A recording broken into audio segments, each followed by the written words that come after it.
Hello everyone, welcome back. तो कल हमने जाते जाते आपका सॉल्व एग्जाम्पल 11 डिस्कस किया था। उसके लिए मैंने आपको फॉर्मेट रेडी करने के लिए कहा था, राइट। तो उस फॉर्मेट में आपने 1.5 पेज का जर्नल बनाया, फिर नीचे बैलेंस शीट बनाई एंड थर्ड पेज पे ये तीनों अकाउंट्स बनाए, that is revaluation account, partners capital जिसमें 4 कॉलम्स आपको बनाने हैं, एंड नीचे कैश अकाउंट। ये तीनों उन्होंने नहीं पूछे, but as a working note हम कर रहे हैं क्योंकि हमें जर्नल एंट्रीज भी देनी है, सारी जर्नल एंट्रीज देनी है एंड साथ ही साथ बैलेंस शीट भी बनानी है। बैलेंस शीट बनानी है इसलिए capital account and cash account is important. अगर बैलेंस शीट नहीं पूछते तो मेरी सारी जर्नल एंट्रीज में रिवैल्यूएशन अकाउंट के ऊपर से दे देता, राइट।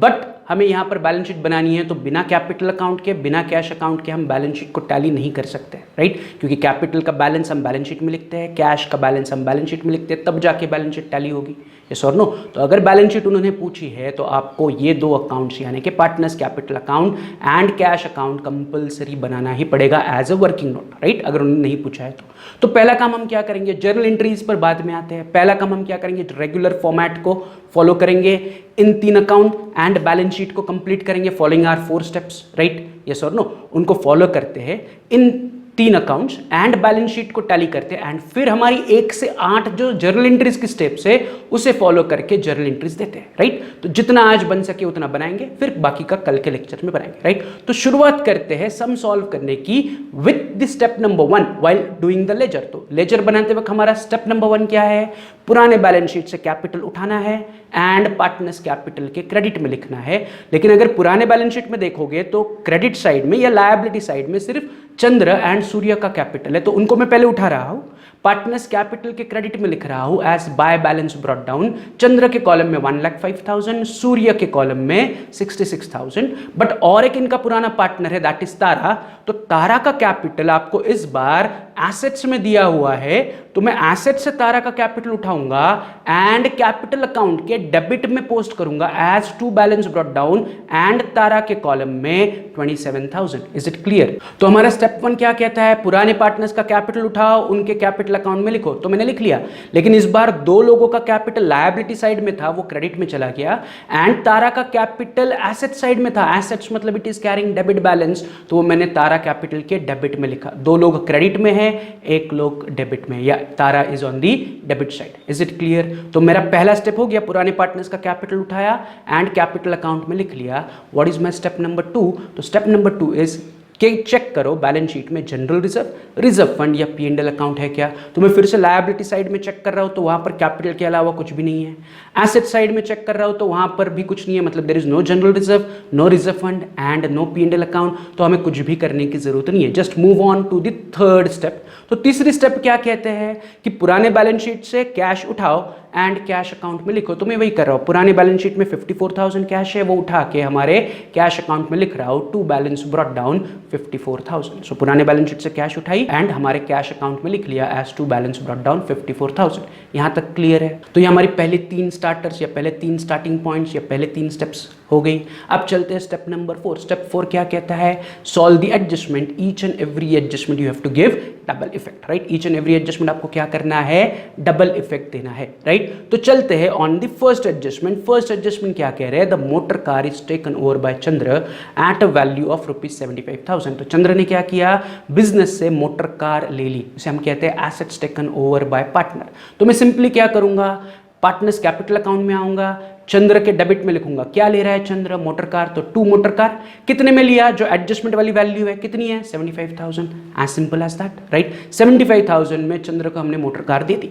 बट यहां पर आपको रुकना पड़ेगा, सोचना पड़ेगा कि मोटर कार थी कितने की। चंद्र ले रहा है 75,000 में, बट ओरिजिनल मोटर कितने की थी। तो अगर मैं पुराने बैलेंस शीट में देख रहा हूं तो मोटर कार मुझे दिख रही है 60,000 रुपए की। तो मोटर कार पुरानी थी 60,000, चंद्र ने ले लिया 75,000 में, तो इसका मतलब वहां पर हमें 15,000 रुपए का फायदा हो रहा है। 60,000 की मोटर कार पार्टनर ने 75,000 में ले ली, यानी कि उसने, चंद्र ने आपको 15,000 रुपए बढ़ा के दिए। 60,000 की मोटर कार 75,000 में जा रही है, मतलब nothing but there is a profit of 15,000। Yes और नो, 15,000 का फायदा हो रहा है। चंद्र ने आपके बिजनेस से मोटर कार ली, लेकिन मोटर कार 60,000 की थी, वो इसने 75,000 में ली, मतलब 15,000 बढ़ा के दिए, मतलब there is a profit of 15,000। 60 का 75 मतलब 15,000 से बढ़ा के दिया, सो 15,000 इज आर प्रॉफिट। इस प्रॉफिट को हमें कहाँ रिकॉर्ड करना पड़ेगा? रीवैल्यूएशन अकाउंट के क्रेडिट में मैं लिखूंगा by motor car 15,000, simple, by motor car 15,000, yes और नो। तो ये पहली एडजस्टमेंट क्लियर है कि चंद्र ने 75,000 में मोटर कार ली, पुराने बैलेंस शीट में मोटर कार थी 60,000 की, 60,000 की मोटर कार चंद्र 75,000 में ले रहा है, इसलिए हमारा 15,000 का प्रॉफिट मैंने रीवैल्यूएशन के क्रेडिट में लिख लिया, राइट। चलते हैं on the next adjustment, adjustment number 2, the furniture is revalued at 54,000। Furniture को रीवैल्यू करना है, कितना करना है? नई वैल्यू क्या है? 54,000। तो मुझे चेक करनी पड़ेगी पुराने बैलेंस शीट में फर्नीचर है कितने का, तो वो है 30,000। तो नथिंग बट 30,000 का फर्नीचर मुझे 54 पे लेके आना है, दैट इज नथिंग बट मुझे फर्नीचर को 24,000 से अप्रिसिएट करना है। कितने से अप्रिसिएट करना है? 24। पुराने बैलेंस शीट में 30,000 है, नए बैलेंस शीट में मुझे उसे 54 करना है, तो difference 54 minus 30, 24,000। So nothing but my furniture is appreciated by 24,000, yes और नो। तो मुझे फर्नीचर को 24,000 से अप्रिसिएट करना है। तो इसका इफेक्ट कैसे दिखेगा? पहले तो मैं फर्नीचर को अप्रिसिएट कर रहा हूं, उसका एंट्री में नए बैलेंस शीट में लिखूंगा। यहां पर हम नई बैलेंस शीट बना रहे हैं क्या? Answer is yes. तो मैं पहले आ रहा हूं नए बैलेंस शीट में, नए बैलेंस शीट के एसेट्स में मैं पुराना फर्नीचर उठा के लिख रहा हूं फर्नीचर 30,000, फिर उसमें मैं ऐड करूंगा प्लस एप्रिसिएशन। कितने से मैं फर्नीचर एप्रिसिएट कर रहा हूं? 24,000। तो 30 प्लस 24, टोटल फर्नीचर मेरा बाहर बचेगा 54,000। अब फर्नीचर की वैल्यू हम एप्रिसिएट कर रहे हैं, तो एप्रिसिएशन करने पर मेरा होगा फायदा, तो उस फायदे को उठा के मैं रीवैल्यूएशन अकाउंट के क्रेडिट में लिखूंगा बाय फर्नीचर 24,000, यस और नो। सिंपल है, पहला मैंने फर्नीचर को एप्रिसिएट किया, नए बैलेंस शीट में रिकॉर्ड किया, एंड जो फायदा हुआ वो मैंने रीवैल्यूएशन अकाउंट के क्रेडिट में लिख लिया as by furniture. Is it clear? चलते हैं on the third adjustment which is new for us. उस पर पहले तो 3 स्टार करो, राइट, या 4 स्टार करो, आपको जितना लग रहा है, इट इज वेरी इंपॉर्टेंट। पहली बार आया है तो वो क्या कह रहे हैं, ध्यान से सुनो। Goodwill account is raised in the books at 1,50,000। Goodwill account को रेज करना है। अब गुडविल अकाउंट को रेज तब करते हैं जब नया पार्टनर गुडविल के लिए कैश नहीं लेके आता है, तो पुराने पार्टनर्स क्या करते हैं, गुडविल को अपने बुक्स में एडजस्ट करते हैं, राइट, एंड उसे रेज करते हैं। तो जब भी गुडविल को रेज किया जाएगा तो it is raised among old partners in old ratio, right. क्या कह रहा हूं मैं, फिर से ध्यान से सुनो। When goodwill is raised, goodwill is always raised in old partners in old ratio. अब old partner in old ratio मतलब क्या? तो ओल्ड पार्टनर्स कहां पर है? पार्टनर्स कैपिटल में हमें दिख रहा है, तीनों पार्टनर्स है कि नहीं? तारा है, चंद्र है, सूर्य है। तो मुझे गुडविल इन तीनों के बीच में रेज करना है। तो गुडविल कितना है? 1.5 लाख का, तो मुझे इन तीनों के बीच में रेज करना है। अब गुडविल रेज करने से, रेज मतलब आपको बुक्स में लिखना है। देखो कल वाले क्वेश्चन में उन्होंने कहा था कि गुडविल को राइट ऑफ करो, ऑलरेडी बैलेंस शीट में गुडविल था, उसे राइट ऑफ करो। तो गुडविल को मैं हटा रहा हूं, इसलिए पार्टनर का लॉस हो रहा था, तो मैंने पार्टनर्स को कल क्या किया था? डेबिट किया था। पार्टनर्स कैपिटल को कल हमने डेबिट किया था गुडविल राइट ऑफ करते वक्त। आज वो कह रहे गुडविल को रेज करो, मतलब एग्जैक्टली जो कल किया था उसका उल्टा। रेज करो मतलब बैलेंस शीट में गुडविल लिखो। गुडविल नहीं है, गुडविल लिखो। कितना गुडविल लिखो? 1.5 लाख। तो बैलेंस शीट में अगर मैं गुडविल लिख रहा हूं, गुडविल इज माय एसेट, तो एसेट्स में गुडविल लिखने से पुराने पार्टनर्स का होगा फायदा, तो फायदा होने पर हम पार्टनर्स को क्या करेंगे? क्रेडिट, यस और नो। तो गुडविल रेज करने की एंट्री हमेशा पार्टनर्स कैपिटल के क्रेडिट में जाएगी, पहला इफेक्ट। तो मैं आ रहा हूं पार्टनर्स कैपिटल के क्रेडिट में, वहां पर लिख रहा हूं बाय गुडविल, ब्रैकेट में मैं लिख रहा हूं रेज्ड, कि बाय गुडविल ब्रैकेट में रेज। कितना गुडविल रेज करना है आपको? 1,50,000, और इनका रेशियो है 2:3:1। तो 1,50,000 को अगर मैं तीनों पार्टनर्स में 2:3:1 में डिस्ट्रीब्यूट करूंगा, तो जो पहला पार्टनर है तारा, उसे मिलेगा 50,000 गुडविल, चंद्र को मिलेगा 75,000 गुडविल, एंड सूर्य को मिलेगा 25,000 गुडविल। 2:3:1 में मैंने तीनों पार्टनर्स के बीच में गुडविल को डिस्ट्रीब्यूट किया। Is it clear? ये क्लियर है क्या सबको? राइट। एडजस्टमेंट में वो क्या कह रहे हैं, फिर से ध्यान से सुनो, कि 1.5 लाख रुपए का गुडविल आपको रेज करना है। रेज करना है मतलब आपको गुडविल की एंट्री करनी है 1.5 लाख रुपए की। तो गुडविल पहले से बैलेंस शीट में नहीं है, कल वाले क्वेश्चन में पहले से ही गुडविल बैलेंस शीट में था, उसे हमने राइट ऑफ किया, यानी कि बैलेंस शीट से निकाल लिया। बैलेंस शीट से अगर आप गुडविल हटा दोगे तो it is loss of partner. Balance sheet से गुडविल हटा दोगे तो it is loss of partners, तो पार्टनर का लॉस है, तो हम पार्टनर को डेबिट करेंगे। आज उल्टा हो रहा है, आज हमें गुडविल को रेज करना है, मतलब बुक्स ऑफ अकाउंट्स में लिखना है, रेज करना है मतलब बुक्स ऑफ अकाउंट्स में लिखना है, मतलब पार्टनर्स का फायदा है, तो पार्टनर्स का फायदा हम पार्टनर्स को क्रेडिट करेंगे, profit will go to the credit of the capital, yes और नो। प्रॉफिट की वजह से कैपिटल इंक्रीज होगा, तो जिस किसी आइटम की वजह से कैपिटल इंक्रीज होगा वो कैपिटल के क्रेडिट में जाएगा। तो मैंने सिंपल लिखा बाय गुडविल, ब्रैकेट में अंडरस्टैंडिंग पर्पस के लिए लिखा रेज्ड, बाय गुडविल रेज्ड। अब गुडविल रेज कैसे करना है, between old partner in old ratio. तो 1.5 लाख रुपए का गुडविल मैंने क्या किया, 2:3:1 में तीनों पार्टनर के नाम पर लिख लिया। बट ये हुआ एक इफेक्ट या पहला इफेक्ट। अब गुडविल का सेकंड इफेक्ट में उठाऊंगा एंड लिखूंगा on the asset side, but asset side पे लिखते वक्त goodwill is always written on the first line, इसलिए मैंने जब फर्नीचर लिखा था तो उसे थोड़ा नीचे लिखा था। अब पहले लाइन पर मैं लिख रहा हूं गुडविल, टोटल हमने 1.5 लाख रुपए का गुडविल रेज किया, तो goodwill 1,50,000 on the asset side outer column में आएगा। Is it clear? ये क्लियर है सबको, राइट? तो गुडविल मेरा पहला इफेक्ट कहाँ दिया मैंने, पार्टनर्स कैपिटल को क्रेडिट किया, राइट? गुडविल रेज का पहला इफेक्ट कहाँ किया मैंने, पार्टनर्स कैपिटल को क्रेडिट किया। एंड जितना अमाउंट मैंने रेज किया तीनों मिला के मैंने टोटल 1,50,000 का गुडविल रेज किया, वो मैंने एसेट्स में लिखा।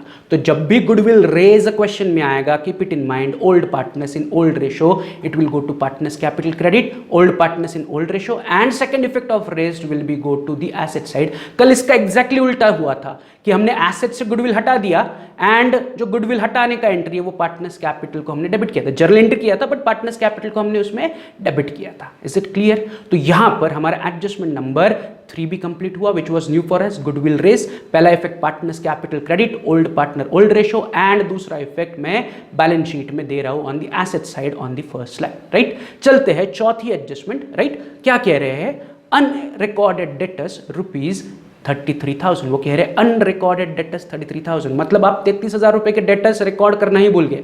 33,000 के डेटर्स आपने अकाउंट्स में लिखे ही नहीं, तो नहीं लिखे हैं तो उसे रिकॉर्ड करो। कहाँ रिकॉर्ड करोगे, डेटर्स कहाँ रिकॉर्ड होते हैं, एसेट्स में। तो मैं एसेट्स में आ रहा हूँ, मैं डायरेक्टली लिख रहा हूँ डेटर्स आउटर कॉलम में 33,000, यस और नो। तो डेटर्स उठाए, राइट? जो एडजस्टमेंट वाले 33,000 के डेटर्स थे, अनरिकॉर्डेड थे तो रिकॉर्ड करो, तो मैंने एसेट्स में लिखा डेटर्स 33,000। ये क्लियर है? अब मुझे बताओ पहले डेटर्स कितने थे, तो पहले बैलेंस शीट में डेटर्स ही नहीं थे, अब मैंने लिख लिए। कहाँ लिखे, मैंने डेटर्स को लिखा एसेट्स में। तो डेटर्स को एसेट्स में लिखने की वजह से मेरे एसेट्स बढ़ेंगे या कम होंगे? आंसर इज एसेट्स में नई एंट्री की वजह से मेरे एसेट्स की वैल्यू बढ़ेगी। अगर एसेट इंक्रीज हो रहा है, एसेट इंक्रीज होने पर हमें फायदा होगा या नुकसान होगा? आंसर इज हमारा फायदा है, यस और नो। एसेट यानी कि प्रॉपर्टी बढ़ रही है तो हमारे लिए फायदा है। तो डेटर लिखने की वजह से इट इज माई प्रॉफिट, उस प्रॉफिट का second effect I will give on the revaluation account के क्रेडिट साइड में मैं लिखूंगा बाय डेटर्स कितना, 33,000, क्योंकि पूरे के पूरे 33 मैंने अभी लिखे, तो पूरे का पूरा 33 मेरा फायदा है। 33 मैंने वहां लिखे जो पहले नहीं थे, जीरो थे, पहले डेटर्स जीरो थे, अब 33 हो गए, तो debtors are increasing by how much, 33,000। तो मेरा फायदा कितना है, 33,000, तो मैंने लिख लिया bye debtors 33,000। Is it clear? तो सिंपली चौथी एडजस्टमेंट थी अनरिकॉर्डेड डेटर्स, तो मैंने डेटर्स को एडजस्टमेंट से उठाया, नए बैलेंस शीट में लिखा, एंड नए बैलेंस शीट में पहले डेटर्स जीरो थे, अब वो 33 हुए, मतलब my asset is increasing by 33,000, so my profit is 33,000। उस प्रॉफिट को मैंने रिवैल्यूएशन अकाउंट के क्रेडिट में लिख लिया एज बाय डेटर्स 33,000। सिंपल। आगे बढ़े, चलते हैं नेक्स्ट एडजस्टमेंट, पांचवी एडजस्टमेंट। क्या है पांचवी adjustment? Expenses incurred but not paid 9,000 are to be provided for.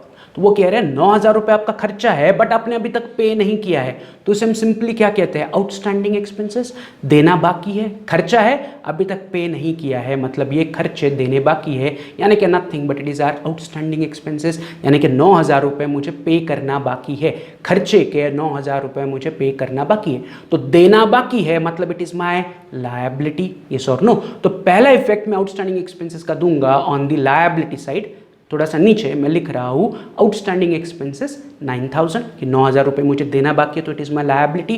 तो लायबिलिटी में मैंने लिख लिया आउटस्टैंडिंग एक्सपेंसेस 9,000। अब माई सिंपल क्वेश्चन इज कि मैंने आउटस्टैंडिंग एक्सपेंसेस कहाँ लिखे, लायबिलिटी में लिखे, मतलब मैं liability is going up, liability यानी कि कर्जा बढ़ रहा है, कर्जा बढ़ रहा है मतलब मेरा नुकसान है, तो इसका सेकंड इफेक्ट में दूंगा रीवैल्यूएशन के डेबिट में to outstanding expenses 9,000। Simple. Clear है यहाँ तक? कितनी पांचवी एडजस्टमेंट सिंपल थी, कह रहे हैं आउटस्टैंडिंग एक्सपेंसेस देना बाकी है, खर्चा देना बाकी है, ठीक है, देना बाकी यानी कि लायबिलिटी बढ़ा, लायबिलिटी बढ़ रही है मतलब मेरा नुकसान है, तो रिवैल्यूएशन के डेबिट में लिखो। तो ये डबल इफेक्ट हो गया, राइट। चलते हैं on the next adjustment, adjustment number 6 which is last adjustment. Akash, that is the new partner, brings in 60,000 in cash as his capital contribution। देखो तो वो सिर्फ कैपिटल के लिए पैसा लेके आ रहा है, गुडविल के लिए नहीं, इसलिए पुराने पार्टनर्स ने क्या किया, गुडविल को रेज किया। तो कितना कैपिटल आ रहा है, 60,000। कौन से फॉर्म में आ रहा है, कैश फॉर्म में आ रहा है। तो पहला एंट्री, जब भी नया पार्टनर पैसे लेके आता है कैपिटल का, तो पहला इफेक्ट में कहां दूंगा, कैश अकाउंट के डेबिट में मैं क्या लिखूंगा, टू कैपिटल अकाउंट या टू आकाश कैपिटल अकाउंट 60,000। ये sorry no, to Akash capital 60,000, ये पहला इफेक्ट है। एंड दूसरा इफेक्ट, पार्टनर्स कैपिटल के क्रेडिट में मैं लिखूंगा बाय कैश आकाश के कॉलम में 60,000, राइट। आकाश के कॉलम में 60,000 सबको लिखना है। तो यहां पर मेरा डबल इफेक्ट हो गया कैपिटल लाने का, मतलब यहां पर मेरा 6th एडजस्टमेंट भी कंप्लीट हुआ, राइट। तो we are done with all the adjustment, कोई आइटम हमने पेंडिंग नहीं छोड़ा था। तो अब आपको करना क्या है, अब आपको एक एक करके अकाउंट्स को क्लोज करना है। स्टार्टिंग विथ रिवैल्यूएशन अकाउंट को बैलेंस करना है, उसका प्रॉफिट लॉस कैलकुलेट करके पार्टनर्स को ट्रांसफर करना है। पार्टनर्स कैपिटल का बैलेंस उठा के आपको नए बैलेंस शीट के लायबिलिटी में लिखना है, फिर कैश बैलेंस करना है, उसका बैलेंस उठा के फिर से नए बैलेंस शीट में लिखना है एंड नई बैलेंस शीट टैली करनी है। इसके लिए मैं फिर से आपको 10 मिनट का टाइम दे रहा हूं। पॉज द वीडियो, ये सारे अकाउंट्स टैली करो, बैलेंस शीट टैली करो, फिर आने के बाद आपका आंसर मेरे साथ वेरीफाई करो एंड फिर हम क्या करेंगे, जर्नल एंट्री देना स्टार्ट करेंगे, राइट। तो 10 मिनट का टाइम है आपके पास। पॉज द वीडियो, सारे बुक्स ऑफ अकाउंट्स को क्लोज करो एंड चेक करो आपकी बैलेंस शीट टैली हो रही है या नहीं। चलो तो पॉज द वीडियो।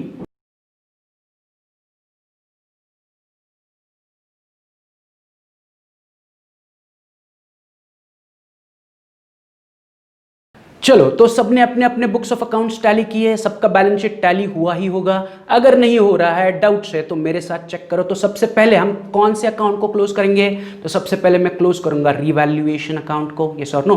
तो रिवैल्यूएशन अकाउंट में क्रेडिट बड़ी है, डेबिट छोटी है। अगर आप देखोगे तो 3 अमाउंट है वहां पर, जिसकी टोटल है 72,000 एंड डेबिट में एक ही अमाउंट है जिसकी टोटल है 9,000। तो 72,000 बड़ा है तो मैंने टोटल में 72,000 लिखा एंड मेरा रिवैल्यूएशन प्रॉफिट आ रहा है 63,000, राइट। रिवैल्यूएशन प्रॉफिट सबको मिला होगा 63,000। तो इमीडिएटली 63,000 रिवैल्यूएशन प्रॉफिट को मैं तारा, चंद्र एंड सूर्य के बीच में उनके पुराने रेशो विच इज 2:3:1 में डिस्ट्रीब्यूट करूंगा। तो 63,000 को 2:3:1 डिस्ट्रीब्यूट करने पर तारा का प्रॉफिट आ रहा है 21,000, चंद्र का प्रॉफिट आ रहा है 31,500 एंड सूर्य का प्रॉफिट आ रहा है 10,500। फिर से मैं रिपीट कर रहा हूं, तारा का प्रॉफिट 21,000, चंद्र का प्रॉफिट 31,500 एंड सूर्य का प्रॉफिट 10,500। इमीडिएटली इन प्रॉफिट्स को उठाऊंगा एंड पार्टनर्स कैपिटल के क्रेडिट में पोस्ट करूंगा एज बाय रिवैल्यूएशन प्रॉफिट। तारा के कॉलम में 21,000, चंद्र के कॉलम में 31,500, सूर्य के कॉलम में 10,500, राइट। सो रिवैल्यूएशन अकाउंट क्लोज किया, प्रॉफिट उठाया, पार्टनर्स कैपिटल के क्रेडिट में पोस्ट किया। इमीडिएटली हम चारों पार्टनर्स का कैपिटल बैलेंस करेंगे, राइट। तो इमीडिएटली सब लोग पार्टनर्स कैपिटल को बैलेंस करो, राइट। इन चारों का क्रेडिट साइड बड़ा है तो वही टोटल में दोनों तरफ आएगा। एंड अगर मैं बैलेंसिंग फिगर कैलकुलेट कर रहा हूं तो टू बैलेंस कैरिड डाउन, तारा का आ रहा है 44,000, चंद्र का आ रहा है 1,36,500, सूर्य का आ रहा है 1,01,500 एंड आकाश का आ रहा है 60,000, राइट। आकाश के क्रेडिट में ही सिर्फ 60,000 है, डेबिट में कुछ नहीं है, तो उसका बैलेंसिंग फिगर 60,000 ही है। Is it clear? सबका बैलेंसिंग फिगर यही होना चाहिए, नहीं है तो चेक करो क्रेडिट के आइटम्स एंड डेबिट के आइटम्स आपके और मेरे सेम है, यस और नो। तो यहां पर फिर से मैं रिपीट कर रहा हूं, तारा का बैलेंस आ रहा है 44,000, चंद्र का बैलेंस आ रहा है 1,36,500, सूर्य का बैलेंस आ रहा है 1,01,500 एंड आकाश का बैलेंस आ रहा है 60,000, राइट। तो ये बैलेंसेस है चारों पार्टनर्स के। तो फिर से इन बैलेंसेस को मैं सिंपली उठाऊंगा एंड कहां लिखाऊंगा, नए बैलेंस शीट में आऊंगा, लायबिलिटी साइड में मैं लिख रहा हूं पार्टनर्स कैपिटल अंडरलाइन करके तारा, चंद्र, सूर्य, आकाश। तारा के सामने 44,000, चंद्र के सामने 1,36,500, सूर्य के सामने 1,01,500 एंड आकाश के सामने 60,000। तो मैंने कैपिटल अकाउंट से बैलेंसेस उठाए एंड नए balance sheet that is liability में लिख लिए, राइट। यहां तक क्लियर है। फिर से मैं आ रहा हूं कैश अकाउंट को क्लोज करने। तो वर्किंग नोट में जो लास्ट अकाउंट है कैश अकाउंट, उसे बैलेंस करो। डेबिट में 2 एंट्रीज है, टोटल है 1,14,000, बैलेंसिंग फिगर भी आ रहा है 1,14,000। तो कैश में by balance carried down is 1,14,000। तो फिर से इस बैलेंस को मैं उठाऊंगा एंड नए बैलेंस शीट के एसेट्स में लिखूंगा एज कैश, आउटर कॉलम में 1,14,000। तो मेरे लास्ट पेज, तीसरे पेज के जो तीनों वर्किंग नोट थे वो कंप्लीट हो गए। मैंने रिवैल्यूएशन अकाउंट क्लोज किया, पार्टनर्स कैपिटल अकाउंट क्लोज किया एंड कैश अकाउंट क्लोज किया। पार्टनर्स कैपिटल अब मेरे लायबिलिटी में है, कैश अकाउंट अब मेरे एसेट्स में है। Is it clear? अब हम क्या करेंगे? अब हम सिंपली पुरानी बैलेंस शीट को नए बैलेंस शीट के साथ कंपेयर करेंगे, राइट? अनटच्ड आइटम्स को रिकॉर्ड करेंगे, right? And then balance sheet को टैली करेंगे, स्टार्टिंग विथ पुराने बैलेंस शीट के लायबिलिटीज में पहला आइटम आपके पास था चंद्र कैपिटल, दूसरा था सूर्य कैपिटल। दोनों के कैपिटल नए बैलेंस शीट में ऑलरेडी मुझे दिख रहे हैं, मतलब मुझे उनको फिर से लिखने की जरूरत नहीं है। तो नए बैलेंस शीट में ऑलरेडी कैपिटल आ गया और कुछ नहीं था लायबिलिटी में। तो चलते हैं एसेट्स में। एसेट्स में पहला अमाउंट था फर्नीचर का, तो ऑलरेडी मेरे पास फर्नीचर यहाँ पर एप्रिसिएटेड वैल्यू पर है, तो मुझे फिर से फर्नीचर लिखने की जरूरत नहीं है। दूसरा है मोटर कार, लेकिन मोटर कार का क्या हुआ? मोटर कार पार्टनर ने ले लिया, यस और नो? चंद्र ने कहा कि मुझे मोटर कार चाहिए, तो उन्होंने मोटर कार चंद्र ने ले ली, यस और नो? तो चंद्र को हमने मोटर कार दे दी, मतलब मोटर कार अभी हमारे पास बैलेंस है क्या? Answer is no, motor car चली गई, इट इज नॉट अनटच्ड। उसे हमने एडजस्टमेंट में सॉल्व किया, यस और नो? आपको एडजस्टमेंट 1 में ही कहा था कि motor car is taken over by Chandra, तो आपको मोटर कार अब नए बैलेंस शीट में नहीं दिखेगी। क्यों नहीं दिखेगी? क्योंकि वो चंद्र लेके चला गया, राइट? पुराने बैलेंस शीट में है बट नई बैलेंस शीट में लिखना है क्या? आंसर इज नो, क्योंकि वो है ही नहीं, वो चंद्र लेके चला गया। तो मैं मोटर कार को भी इग्नोर कर रहा हूं, अगले आइटम पे आ रहा हूं। मोटर कार के बाद आपका अगला आइटम था एसेट्स में कैश, तो नई कैश मुझे यहाँ पर मिल गई, तो पुरानी कैश को फिर से लिखने की जरूरत नहीं है। एंड लास्ट आइटम था ताराज कैपिटल। तो ताराज कैपिटल पुराने बैलेंस शीट के एसेट्स में था, बट अगर आप देखोगे बैलेंस शीट में तो तारा का नया कैपिटल लायबिलिटी में है, मतलब तारा का कैपिटल नए बैलेंस शीट में ऑलरेडी आ गया, सिर्फ एसेट्स की जगह वो इस बार लायबिलिटी में है, बट है। तो मुझे पुराना कैपिटल फिर से लिखने की जरूरत नहीं है। तो इसका मतलब there were no untouched item, सारे आइटम्स को हमने कहीं ना कहीं पर कंसिडर किया था। तो what should happen? My balance sheet should get tally automatically. तो अगर मैं बैलेंस शीट को टैली कर रहा हूं तो मेरी बैलेंस शीट टैली हो रही है at 3,51,000 on liability side and 3,51,000 on asset side, right? तो दोनों तरफ मेरी बैलेंस शीट टैली हो रही है 3,51,000 पे। Is it clear, right? तो यहां पर बैलेंस शीट टैली हो गई, बट अभी तक सम बाकी है। क्या बाकी है? जर्नल। तो फटाफट सब लोग फर्स्ट पेज पर आ जाओ। अब हमें क्या करने हैं? 1 से लेके 8 स्टेप्स फॉलो करने हैं। जर्नल की अलग से स्टेप्स है, यस और नो? जर्नल एंट्रीज के लिए मैंने आपको अलग से स्टेप लिख के दिए, तो आपको उन स्टेप्स को फॉलो करना है एंड जर्नल एंट्री करनी है। बट ये जर्नल एंट्रीज हम करेंगे कल के लेक्चर में। अभी आपको मैं क्या कर रहा हूं? अभी मैं आपको होमवर्क दे रहा हूं कि इन जर्नल एंट्रीज को आप आपकी तरफ से ट्राई करो। ऑलरेडी हमने 8 स्टेप्स लिखी हुई है, यस और नो? कि पार्टनर ने क्या क्या लाया उसकी एंट्री, अगर गुडविल रेज्ड है तो उसकी एंट्री ट्राई करो, राइट? फिर दूसरा एंट्री किसका था? तो सेकंड एंट्री था कि गुडविल को डिस्ट्रीब्यूट करो पुराने पार्टनर्स में, यस और नो? तो इस बार वो नहीं होगा, क्या नहीं होगा वो देखते हैं कल। फिर क्या करो? गुडविल विड्रॉन है तो उसकी एंट्री करो, इस बार गुडविल विड्रॉन नहीं है। फिर जनरल रिजर्व फंड डिस्ट्रीब्यूट किया तो उसकी एंट्री करो। फिर रिवैल्यूएशन के डेबिट के आइटम्स की एंट्री करो, फिर रिवैल्यूएशन के क्रेडिट के आइटम्स की एंट्री करो, फिर प्रॉफिट लॉस की एंट्री करो। तो ये सिंपल मैंने 8 स्टेप्स आपको बताए थे, तो वो फॉलो करो। Try to pass journal entry, जितनी बनेगी उतनी बनाओ या पेंसिल से ट्राई करो। कल आने के बाद हम एक साथ उसे कंप्लीट करते हैं, राइट? चलो, तो आज इतना ही, मिलते हैं कल। Have a good day, bye.